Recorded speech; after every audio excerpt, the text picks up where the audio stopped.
Welcome back to the Too Much Dip podcast. My name is Dave. We're going to podcast today. People said we weren't going to, but we are. Apologies for the wait. Joining me in studio, Dylan Shivery. Probably better to record on Tuesday. Sadly, with the conclusion of a certain series last night, to be able to talk about it. So, yeah, my favorite poker player. Sometimes things kind of work out that way.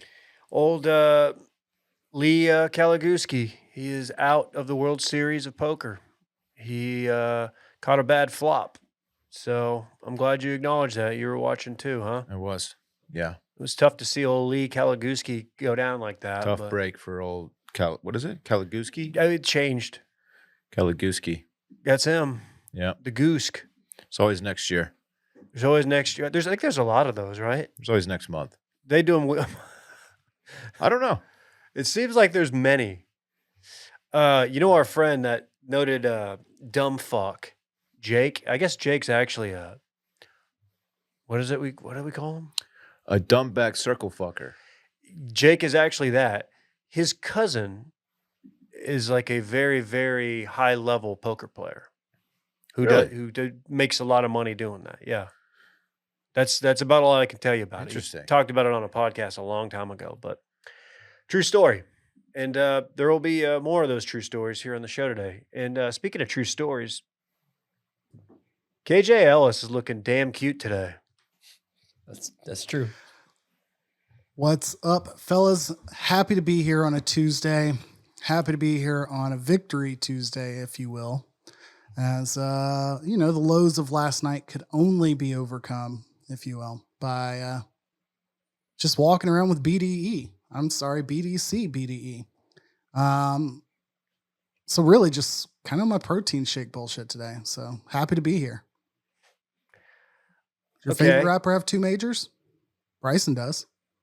BDC being Bryson DeChambeau. I was a little thrown off there for a sec. He does have a couple majors, doesn't he? Good for BDC. Mm-hmm. We're doing BDC, huh? Check him out at CPAC. Okay. I hope so. Okay. I need that in big block letters, or maybe upside down letters, whichever's the vibe.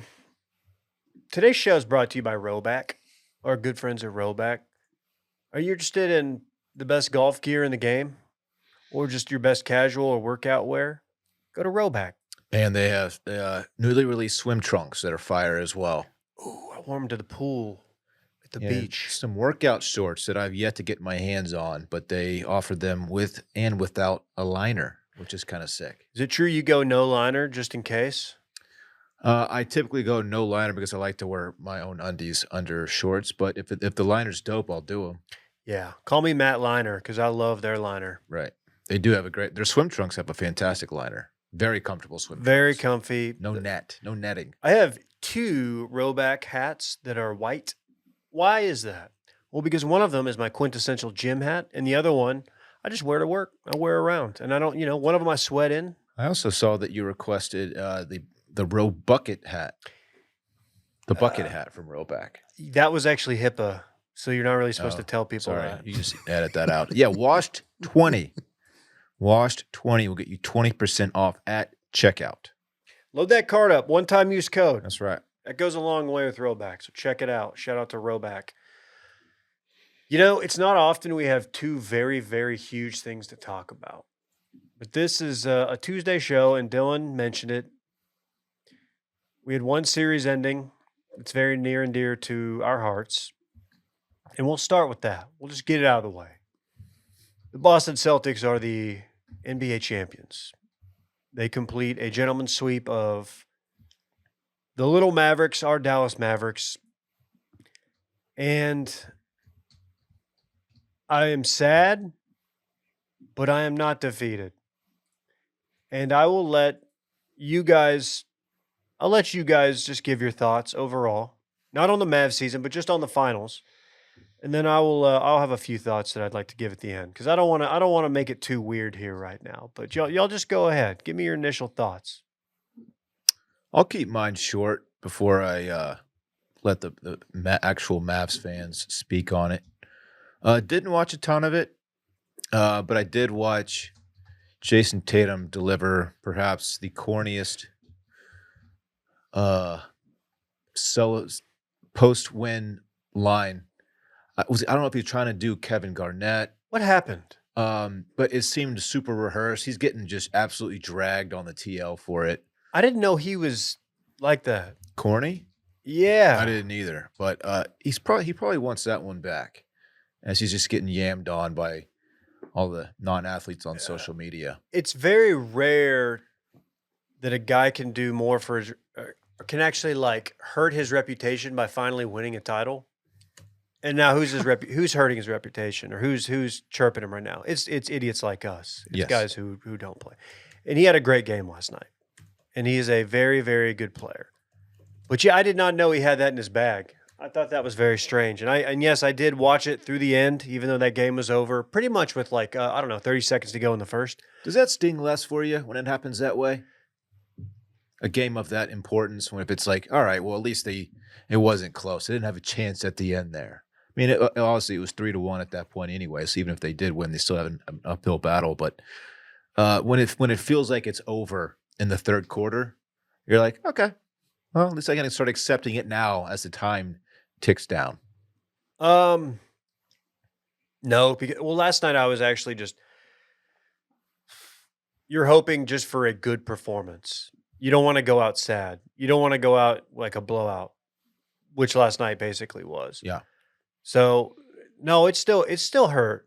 It really did. But I'm glad they didn't get swept. Celtics, very good. The better team, as we've said all Very along. good team. They can be beaten, but Mavs just didn't have the firepower. They weren't ready, and that's okay. KJ, your thoughts? Let's see. Spoke with some sources, anonymous, of course. As far as Jason Tatum specifically, I believe sources reported that he was the Jeb Bush of Richard Jefferson's, and end quote. And the more I thought about it, Wow. it's pretty spot on. What? Jason Tatum is from St. Louis. And before you were like, oh, well, St. Louis is a shithole. Like, he's from like the nicest part of St. Louis, which is, nothing wrong with that. But he fits the mold of whatever we paint like Karl Anthony Towns as like he would be called soft on any other team that was not stacked and winning. He's tremendous. He's a great player, deserves all the accolades. But I would say that the Celtics have a very unique, very refined team there, and that's a good thing. I don't think you can play both roles of like kind of talking shit back to like clapping back at the haters, but also being, you can't have it both ways. So that's my thoughts on Jason Tatum. Whatever. Take that for what you will. How do we feel about our first Doris Burke experience in the finals? And I shouldn't just isolate her, but we had JJ Redick, Doris Burke, and I won't even throw Breen in it because he's infallible. Yeah, I leave Breen out of any criticism of the crew. You try to be objective when there's a series that involves your team and it's pretty clear almost immediately that it's not going to go their way. Then you start viewing it through a lens of like, you just start getting more annoyed. You really do. You just start getting more annoyed with that crew. Like it just happens. But Doris had some moments that I was surprised by because she's normally very good, I think. But as the Great. series goes on and you're getting her every other night, or I guess really every third day or whatever it is, she starts to get a little generic. She kind of ran out of things to say, and you wonder how familiar she really is with kind of some of the play, not the players, but just things about Luca. Little things like when you watch a team day in day out and you follow them and all the criticisms, all the changes they've made, their strong points, their weak points. When you hear something like at the end of the game, like, will Luca take that next step? He's a great player, but will he commit to conditioning and stuff? And you're like, oh wait, we're doing the conditioning thing again. Like that was the big problem here at the end of the. That's where they ran out. That's where they Like, fell short. Luca The was out of December shape narrative again. came back.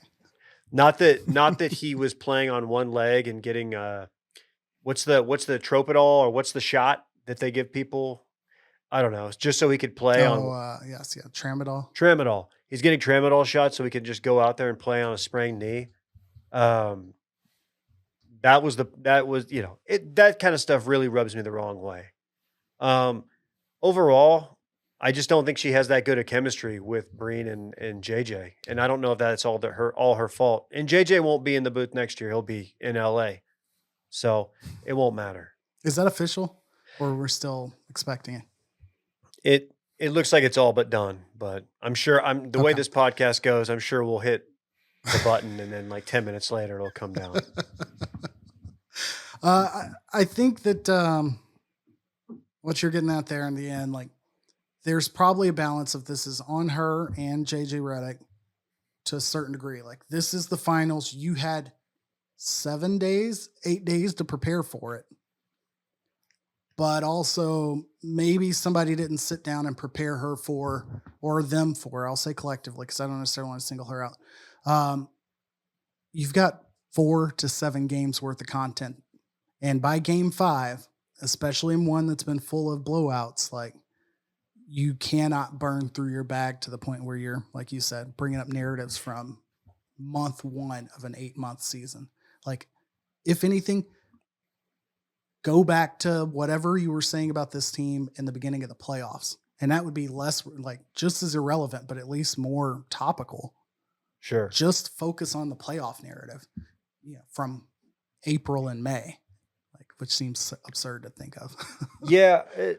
Anyhow, I really like more of what JJ has to say just because he actually played with a lot of these guys. He was a teammate for a short time of the Mavs, of Luka. Like, he played with Luka. Like, he played with Luka and Porzingis. So I feel like he could offer a lot more, but he's not going to, tell any tales out of school. But he alludes to it, and he knows these guys. I shy away from, like, overvaluing that. Because, like, I know how worthless my opinions on a lot of things sports related are as, quote unquote, like, a former athlete. But at the same note, like, you could probably go back a year and we were complaining about Reggie Miller or Chris Webber, whatever former athlete was on the call, like, we would be just as annoyed. And I think JJ Redick does a good job of somehow he's everywhere, but also not overexposed. So I don't know if that just means I just like the guy, but he doesn't seem like he's just beyond his depth at any time. And maybe that's just because he didn't talk as much. I don't know. Yeah. You mentioned Tatum is deserving of all the accolades. Apparently not finals MVP. However, there's one I guess accolade, all but one. which surprised a lot of people. Not me, although my meta take is Drew Holiday is the MVP because I think he is, like, the most important player on their team. Jaylen Brown's a dog. I love Jaylen Brown's game, but Drew Or Holiday's Porzingis.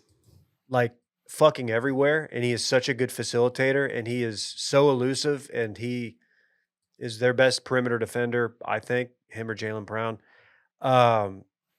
That being said, dude, like, yeah, that the cat comp for Tatum, that's never really struck me until you said that. But now that I'm thinking about it, I'm like, oh, okay, because Jaylen Brown's not like that. And go ahead. Just Jaylen Brown is like, in a world where the mic'd up player bit delivers next to nothing.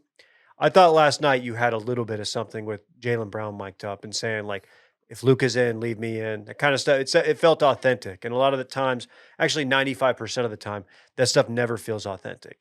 It's just like generic. Those guys know they're mic'd up, so they're going to go out there and say some stuff that they know is going to be safe, not really give away anything in the game plan, and they'll post it because they have to, because it's a sponsored piece of content.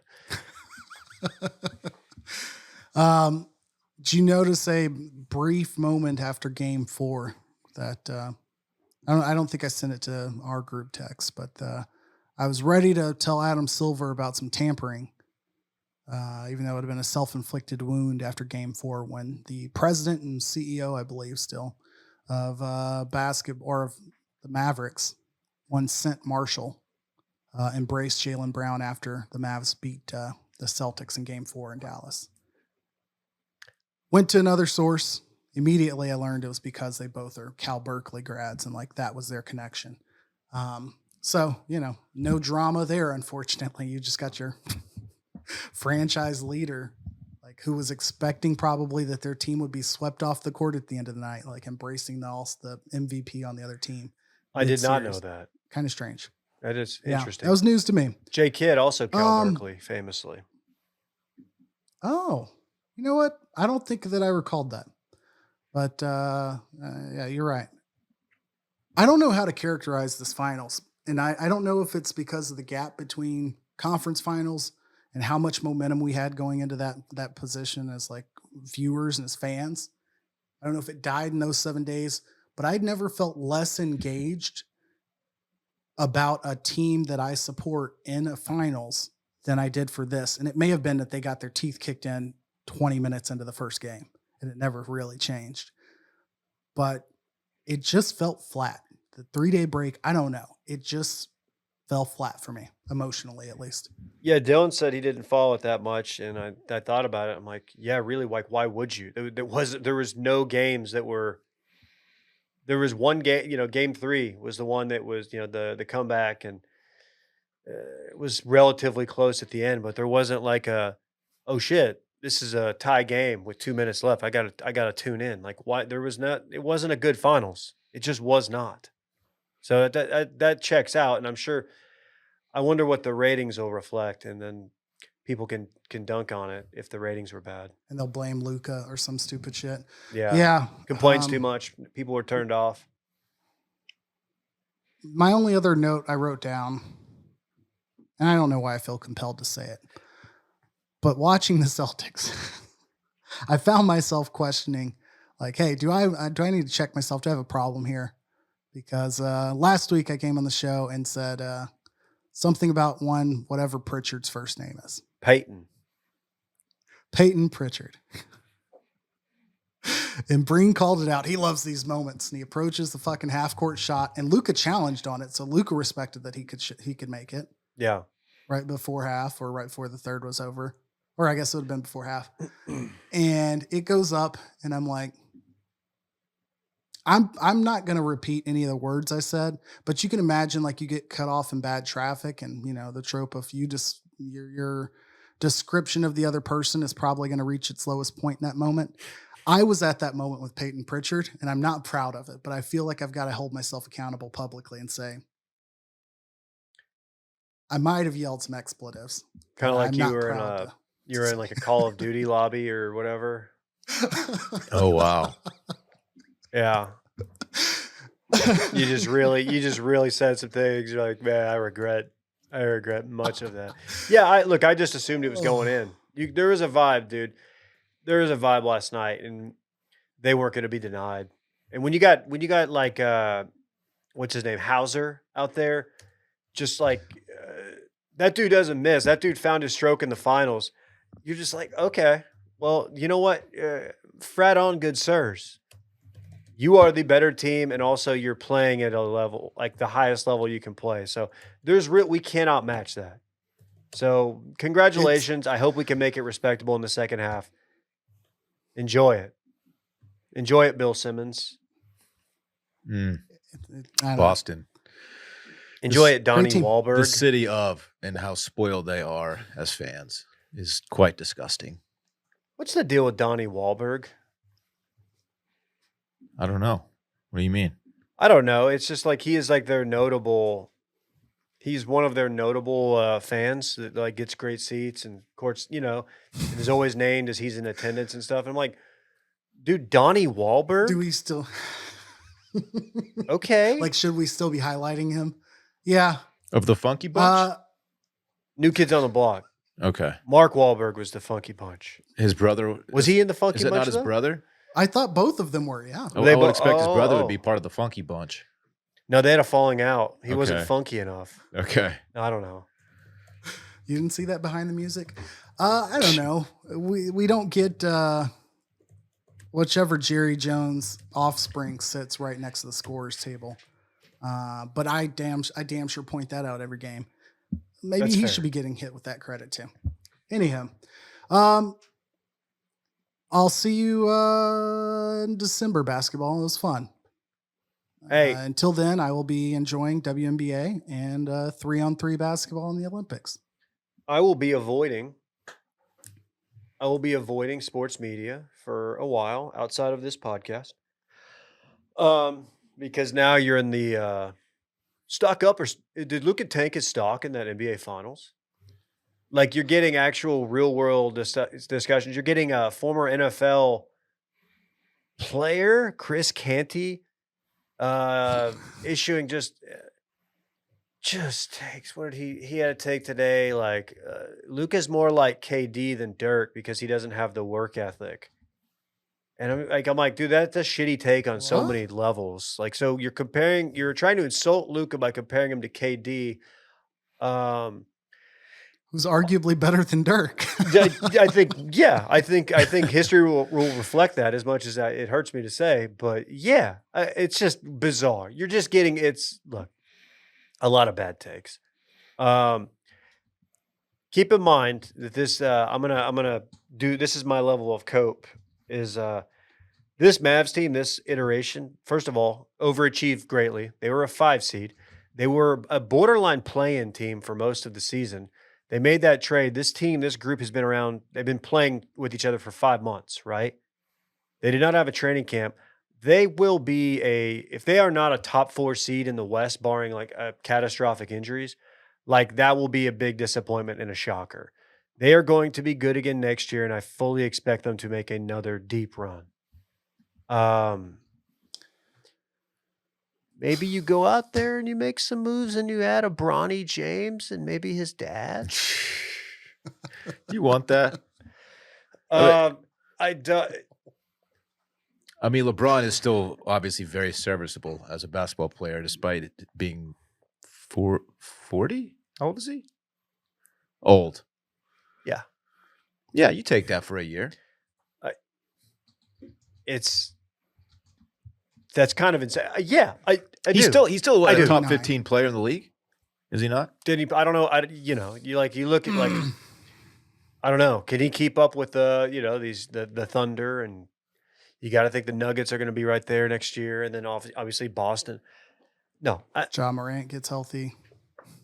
yeah. If you're talking top 15 individuals over the course of a year, I begin to think we're at the point where I don't know you say yes. But if you're saying like, would I unquestionably like take him for a playoff series? For sure. Like without a doubt. Without a doubt. I just don't want the spectacle. Now that I think Mavs fans, their victory this year was they believe in, they bought into, and they've embraced the Kyrie Luka duo. For sure. That's the biggest victory. That 6 months ago, it was a big question mark, and it could have gone very poorly. And I think this outcome emphasized that that's a resounding yes, and everything about it is good. So we'll see where they go from there. I think the West is going to continue being difficult. Your 20-year-old center will be a top 5 center in the league next year. He's 20. He has an outside shot, which they talked about when they drafted him. That's not like a new development. He just literally never shoots it. They don't play it. And whether they'll try to stretch him, then we'll see. I don't know if they make any type of adjustments there. I was kind of hoping they would throw that out there last night. I wanted Lively out there jacking up threes. I don't care. I mean, KP was playing and healthy, so that wouldn't have been as critical. And Horford's perimeter. Anyways, whatever. Season's over. Put it to bed. I don't have a lot to say on hockey except for acknowledging like it ends maybe tonight. I don't know. I would love to see Edmonton continue to like be a presence online. I think that's really all of my knowledge is. Did you see the young lady?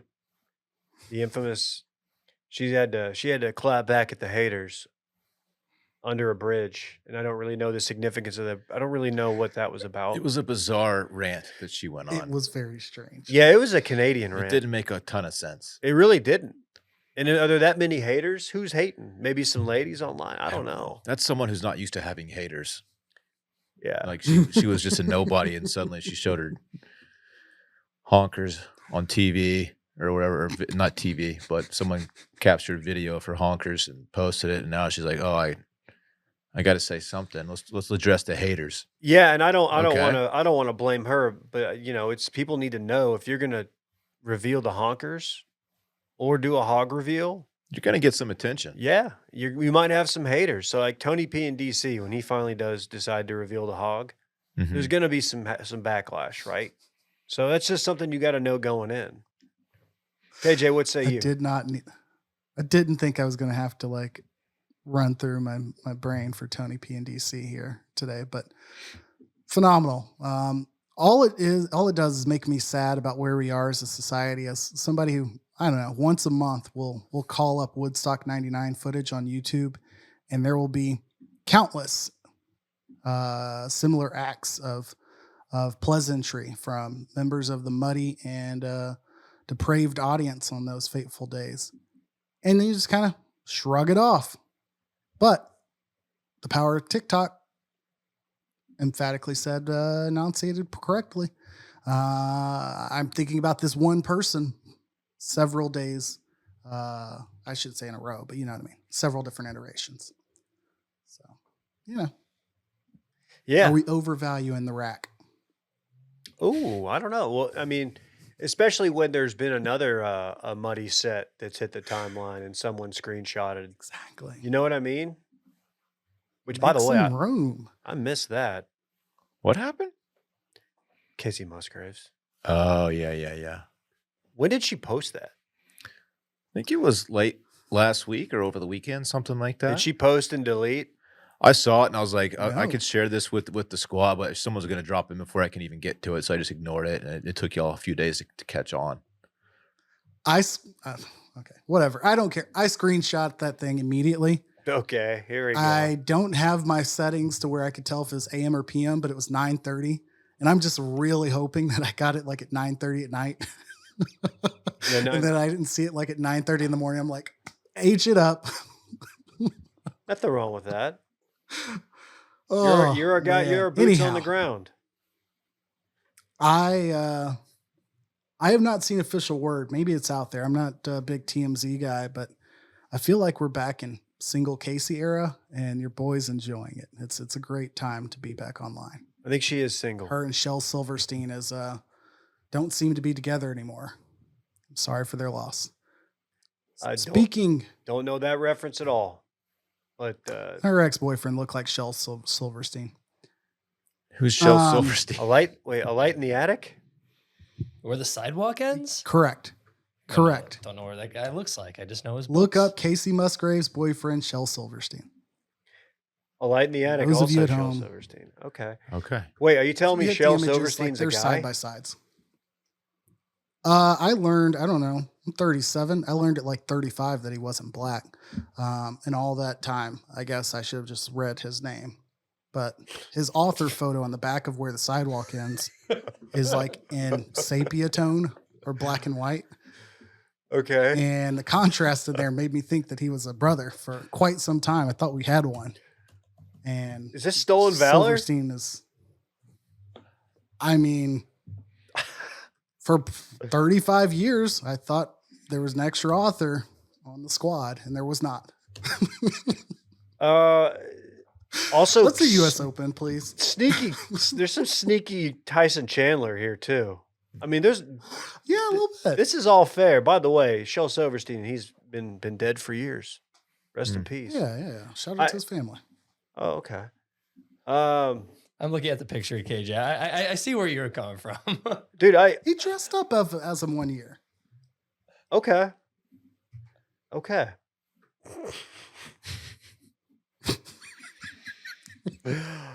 Oh my God. Man, We had some golf major news. how about that? Nothing. Look, I was pulling for Rory at that point in time. I think I'm on record as look, I was ground floor Bryson. rookie year, first one to identify that this guy's committed to gains. Everybody Low key knows that. thick. Low key thick. Been critical of him, as we all have, because people are like, man, Bryson's really having a renaissance. Yeah, it's crazy how everybody, like, he's changed so much and like everybody's back in on him. The fans are really embracing him. Are you sure it's not because like we're not exposed to him week in, week out? That has something to do with it. Going to live, we don't see him as much. Ever. Majors. The majors is the only time. We don't follow his YouTube And it's channel. like, oh yeah, the quirky Chach who designs his own clubs is still on. He still plays in major golf tournaments. It's like, okay, a little dose of him here and there is tolerable. It's perfect because, dude, if he is in the mix, he makes every event better. He is entertaining. I'm still not a Bryson guy, and I never will be. But I don't hate him like I used to hate him. Sure. Which is a major step up for me, major upgrade. Yeah, he's fine. I mean, the dude's weird. Does it help that he doesn't wear the Payne Stewart hat? Maybe subconsciously that did work on my brain. I didn't realize it, but probably so. That's got a little bit to do with it. I like that he's kind of slimmed down a little bit. He's not like the bloated thing. When you're bloated like that, yeah, any little annoying thing you do is going to get magnified because you're bloated. And he still drives the ball 340 yards. He's still crazy with it. I think one of my least favorite things about him at this point is his locked elbow putting style. I can't stand the way he putts. It's pretty bizarre. It looks so uncomfortable. But as we found out, he's quite nice with it. Dude still got a lot of game, turns out. Rory, on the other hand. Mm-hmm. Oh God. That Tough. That hurt, man. Tough. You know, that wasn't a cat level of rooting for me. That would have been like, I'm gonna need years to recover. I feel for the guy. But man, I wanted it for him just because it's hard to feel for a guy that's had so much success and is very rich and all that. But I do feel for the guy. That's one that is tough to mentally overcome, I think, even for someone who's that dedicated to the game. And also, like, I don't really know what's going on with his marriage, but they're working through it. Like, especially when you like, oh, we're getting divorced, and they're like, no, we're gonna figure it out, which is great for them. Fine, they've got a kid and everything, but there's some shit. It's like, that's weighing on him. A tough week for Rory. Yeah, a tough week all around. Yeah.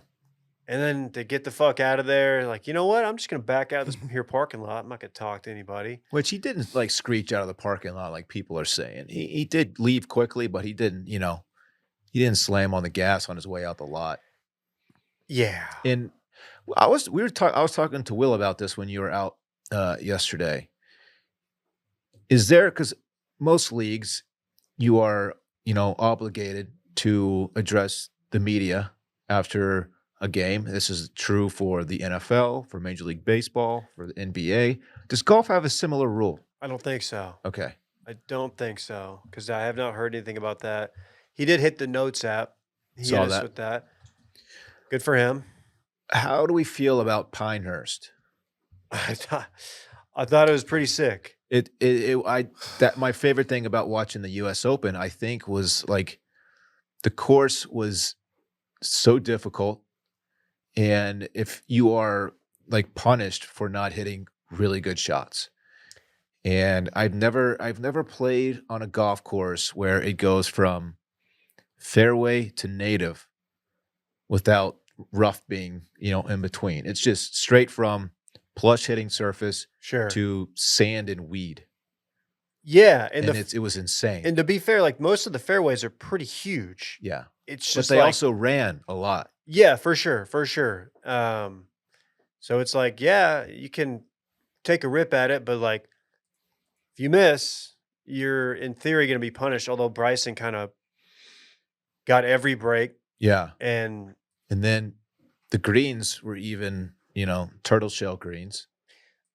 How he is able to hit it so far and so high with so much spin from that native area that you just mentioned and hold those, like, that was a pretty sick round. Like I almost rewatched it. I've never really got outside of like old Tiger rounds. I don't rewatch those. I kind of want to go back and rewatch that. Yeah. From his point of view, because that was fucking insane. Yeah, and of course, the sand shot that Bryson hits on 18 was absolutely unbelievable. In that moment, 50-plus yard sand shot. It's just the most awkward shot. So awkward. What the pros will tell you that. Yeah. Were you? How horny were you for a playoff? Oh, I was like, oh, there's no doubt in my mind he's going to bogey this hole. Yeah, was what I was thinking. Me too. He's going to put it. I mean, if you don't get that ball pin high, it can roll either back or off the other side of the green. Like there's a very delicate middle there that he just absolutely nailed. I'm like, all right, we're going to see a playoff. I was sure of it. Mm-hmm. I don't even know if I were to stand over that shot. I wouldn't even know the proper way. No, I don't know if you try to pick it. I don't really know. I don't either. Not important. I'm a 12 handicap. KJ, your thoughts? You look like you had some Pinehurst takes. I did. On the course, first and foremost, like I appreciate that it was difficult. I liked that it was seemingly difficult for all styles of play. Bryson, who could not hit a fairway to save his life, which is usual, like his entire week seemed to be built off of being able to play out of the native areas that y'all mentioned, but from whatever the second shot was for him, which made it very painful as a casual viewer to like have the confidence like, oh shit, he shanked this. Oh, he's not going to come back from this. Oh wait, he did. Like he played that course in a manner that I'm sure several others throughout the weekend would not have been very successful. And I think they captured it in a few different stats, but it was just very intriguing to watch from the perspective of somebody viewing him and rooting for him. Before I get back to Rory, I do want to acknowledge we had a little bit of the drama with Pavone and Cantlay. Aberg fell off by what, Saturday, midday Saturday? Saturday. That triple, that was fucking, that hurt. So it was a two-man race, which sometimes can be very boring, but like I think Pavone and Cantlay gave us like enough for that Sunday's pace to be very intense in terms of for a viewer. Like you were seeing meaningful shots, even though they weren't also like in contention with each other directly. But it could have gone that way if somebody had, a major F up at the top. For Rory, it's weird because I'm watching it as like somebody who, I'm not carrying whatever what's the drought for majors for him? Like not years. How many years is it now? I think it's been 10. 10 years. 10? 10, 11 Decade-ish. years, whatever. Like I'm not 2014. I'm not carrying the weight of like, oh my gosh, he's gonna break through with me as like a lot of viewers might be. So they're watching that like with the heightened excitement for like, oh, this is the one. As somebody who's really began to watch more golf over the last 4 years since we started doing the show, it was one of those where I'm like, all right, great. He's making this competitive. He's remaining engaged. He's probably got not a lot on his mind. I don't mean that dismissively, but as we've said, like it was a hell of a week for him personally and professionally. But at the same time, when things fell apart at the end, I didn't feel like surprised. Like, or disappointed. I was just like, you know what? This could go to playoff. I really wish both of them were playing like their best golf of the day in that moment. And it felt like both of them were kind of stumbling at that moment until Bryson hit that shot out of the bunker. So sure, it was incredible. The pace of play really contributed to tremendous television. And having 4 people in the discussion helped. Yeah, and that's a course like that you can, easily ruin your chances with a double, like just hitting the wrong part of the green, putting yourself in the wrong spot. I mean, even guys like Finau, who was like, at one point in the mix, like you're a guy who's 4 shots back, 5 shots back, you're not out of it. You know what I mean? Like that's the fun. That's how a U.S. Open should be. To your point, can I say something about Tarico in the crew real quick? Back to Bryson. We know, like, look, Bryson, I think, is a good guy. I really don't need the insane rehab glazing every time like the crowd cheers for him. Like they really went out of their way to let us know, like, dude, these fans are embracing him. Like they love it. That was a little much. We're watching it. They approached it like it's Patrick Lee. Like, I do think that there was a lot of negativity around Bryson DeChambeau 4 years ago, 5 years ago. Like, when we're at the height of Bryson and Brooks, like, thinking about what those 2 years kind of took from us, like the injury year and the live year and part of the COVID year, like, thinking about what we lost as golf fans, like, if we have this event and none of those other things happen in like 2021, 2022, like this would have been like nobody, I don't think people would have cared so much about Rory's disappointment. Like it would have been all Bryson and it would have been a full on WWE response type thing if we were still in the heat of the Bryson Brooks thing. And that would not have been good for his image, whatever that means. We're a long way away from that. I also agree. I don't need an extra 30 seconds. And I think you were driving back, so you might not have seen as many of the images, but there were a lot of drawn out shots of photos, autographs, handshakes, hugs, high fives that both Tarico would tell you about when he was not on cam and the cameras would stick with at times where it's just like, okay, we get it. Like, yeah, every golfer can do this if they slow down to do it. There's going to be a fan that's willing to do it. 100%. On the Rory putt, I don't think there's golfers I don't like. I don't want to see any golfer lose a major by missing a putt like that. Like that is so brutal. And then for the most miraculous up and down, like that really it really is crazy. It's so much more than, oh, he missed a putt, lost the tournament. He missed a putt, and then the guy who just hit it over near the grandstands and didn't get relief and hit it into a bunker, and then like Dylan said, a 50-yard, 44-yard, whatever it was, bunker shot. Like that is just gut-wrenching because he's thinking playoff. I mean, that is unreal. And on top of everything we talked about, I get why he just said, fuck this. I'm getting the fuck out of here. Like, really thinking about it, like, I don't blame the guy. It's a shitty move. It's a bitch move. But I would have been the same bitch. Absolutely. Like, dude, absolutely. What are you going to say to the media? I don't want a fucking camera and a microphone in my face. Like, if I don't have to be there. Rory, you're so close once again. Can you just tell us what you're feeling? Dude, what was that like? Even if there is a little fine involved, he can handle that. Like, I'm out of there. Oh my God. They had the camera on him in that back room when he was watching Bryson finish up. And when he sticks that unbelievable sand shot, he's like, wow, he's going to make this putt. And he's just like, you can see it kind of set in, and they keep putting the camera on him. I get it. But if I'm him, I'm out of there. You know what?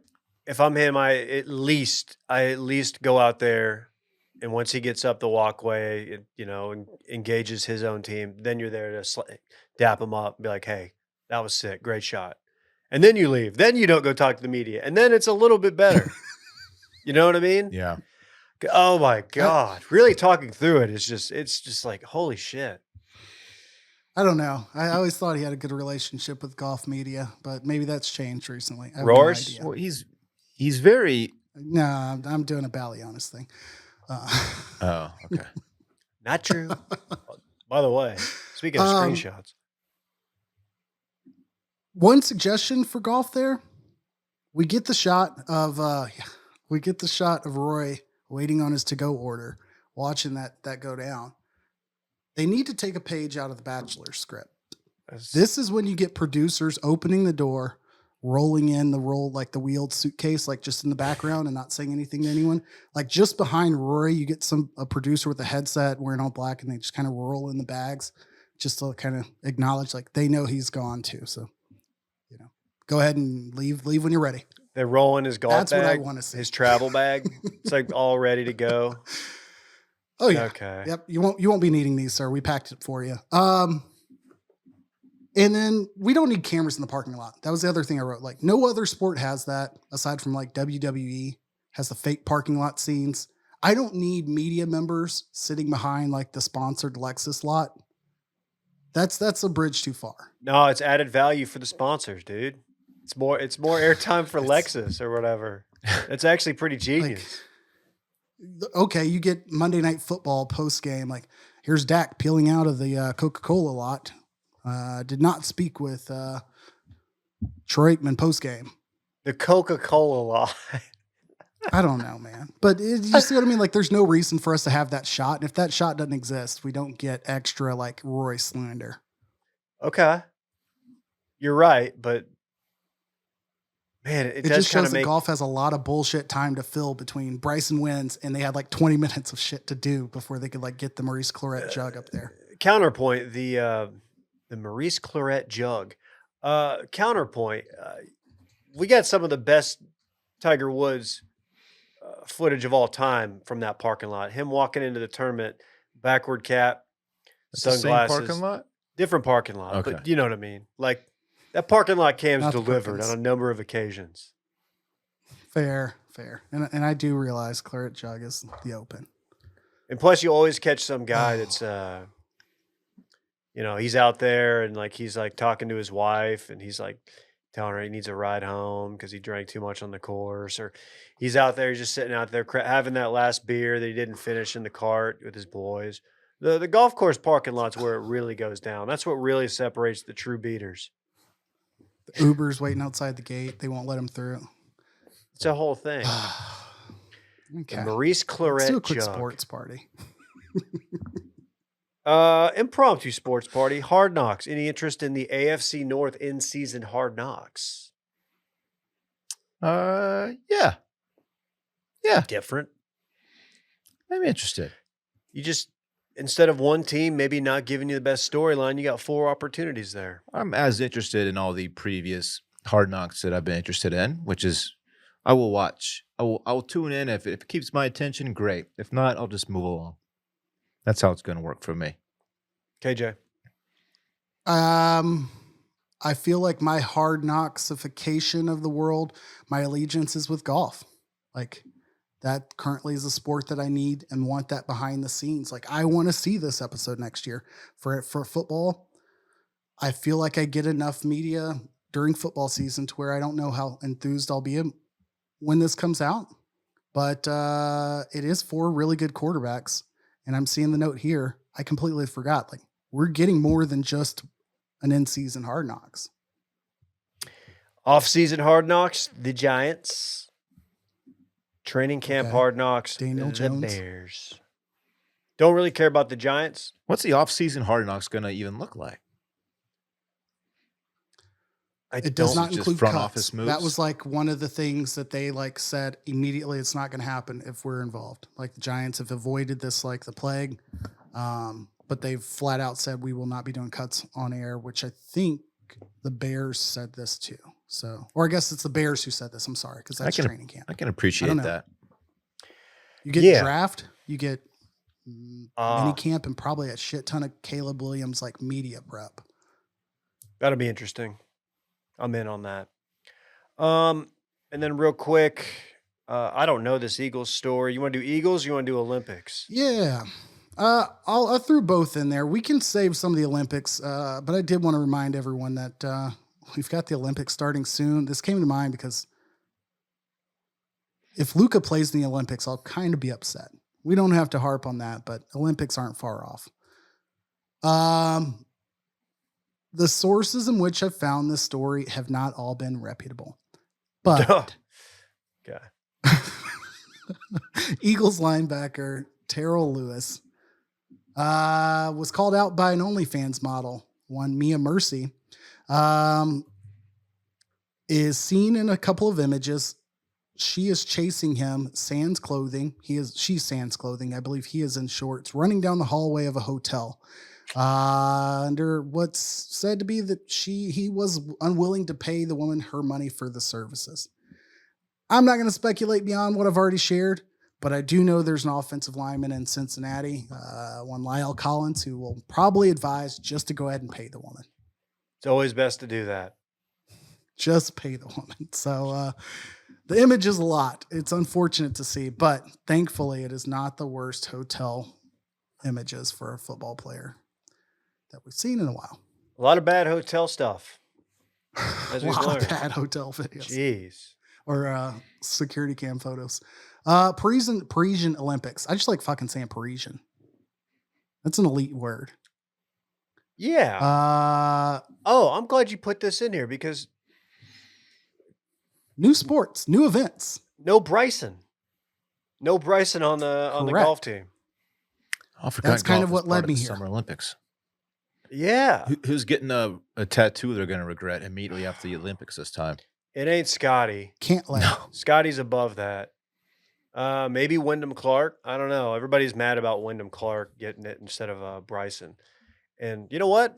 Now that you put it that way, I am too. Bryson should be on that team. I want the guy on my team that fucking swings hard as shit and hits it further Just than a everybody. big dumb American who hits it 340 yards. Yeah, I want that. That's a real joke. Based on the Olympic qualification process, the top 15 golfers in OWGR rankings, I guess that's redundant, are eligible for the games. Maximum of 4 players from a single country. Because Bryson is a LIV member, they do not accrue points in LIV. Therefore, he was not qualified based on his OWGR rankings. Scotty Scheffler, Xander Schauffele, Wyndham Clark, Colin Morikawa will represent the U.S. Cantlay was in the mix there. I think he needed to have gotten second in order to jump Morikawa. So his day was like dramatic for whatever that's worth. Like you're Wish going that for a would've major. I happened. think you care more about that. But Got to give Bryson That's the what exemption needed there. to Get him happen. in there. He belongs on that team. Bryson and Cantlay bring a lot of juice to that. Cantlay, never going to forget what he did in the Ryder Cup. Losing effort, but still a dog. Total psycho. Oh, Damn, that stinks, man. Yeah, not a lot of personality on that team. Although Scotty, you know what? Scotty. Everybody likes Scotty. you know, Wyndham's caddy will be there. We learned about him in full swing. He was a good dude. I don't know if it's electric personality, but we'll That's see. fair. It won't be Brazilian embarrassment. Other Ooh, I've seen Olympic that video. events really quick. Breakdancing will be making its debut. Love it. Sick, dude. 7th grade Um, me is going to be tuning in. Do I think that's an Olympic sport? No, I do not. But will I be interested in watching it? Yes, I will. Hey, you weren't in the gym back in the day trying to emulate Rodolfo. There's a kid named Rodolfo who could do the windmill really good. He's a great breakdancer. Him and this guy Chris Martinez, they were badass. And me and my buddy would try to learn the windmill. We could never do it. Do you think that older white gentleman at Lifetime will throw his beanie cap in the ring? I would love to see it because that dude's sick. That dude is sick. He just spins on his head in the middle of the gym. That's his workout. He just spins on his head all the time, and he's always Is there. he vascular as fuck? No, he's not. He's not in particularly good shape, actually. No, he's really not. He's kind of skinny fat. He's strong though. He's got like breakdancer strength, but he doesn't look like he's sneaky strong. Like I was imagining like some real veiny forearms, maybe not like svet down the core, but some real pale but strong arms. I don't know. And surfing will be back as well as skateboarding. Will make their return again. We'll do more of that in July and August, but I did want to put that on our radar as golf was a big part of it. Okay, well, sick. We'll be rooting for old USA. Time to run her back. Let's run it back. Of course, that's the segment during which we talk about what we already talked about. Jason Tatum delivered a very corny line after winning the NBA title. KJ's sources revealed Jason Tatum is the Jeb Bush of Richard Jefferson's. KJ let some Call of Duty lobby-esque words fly when Peyton Pritchard hit the half-court shot last night. Donnie Wahlberg wasn't funky enough for the Funky Bunch. Shel Silverstein is not black, as the name should imply. And finally, small doses of Bryson make him less hateable. And that concludes Run It Back. Peyton Pritchard sounds like if I open up my Explore feed, it sounds like a sophomore at Auburn that's being served to me for some reason. It sounds like She's real hot. Sounds like a kid who makes a I was team going to say because she's very hot. sounds like a kid who makes a team because his dad's the coach. Man, how are both of those things true? Fucking Instead, Peyton he's on an team adult again. male who wins the award for looks most like the mascot of the team he plays for. Like you throw a hat and give him a cane, and he's the fucking Celtics logo. But anyways, whatever. Let's get out of here. We're I'm not salty. doing myself We're a out of favor. here. Killed Bye it. bye. Toodaloo. I want my chips with the dip. That's all I know. I don't want my chips plain. I want my chips with the dip. So bring them dips.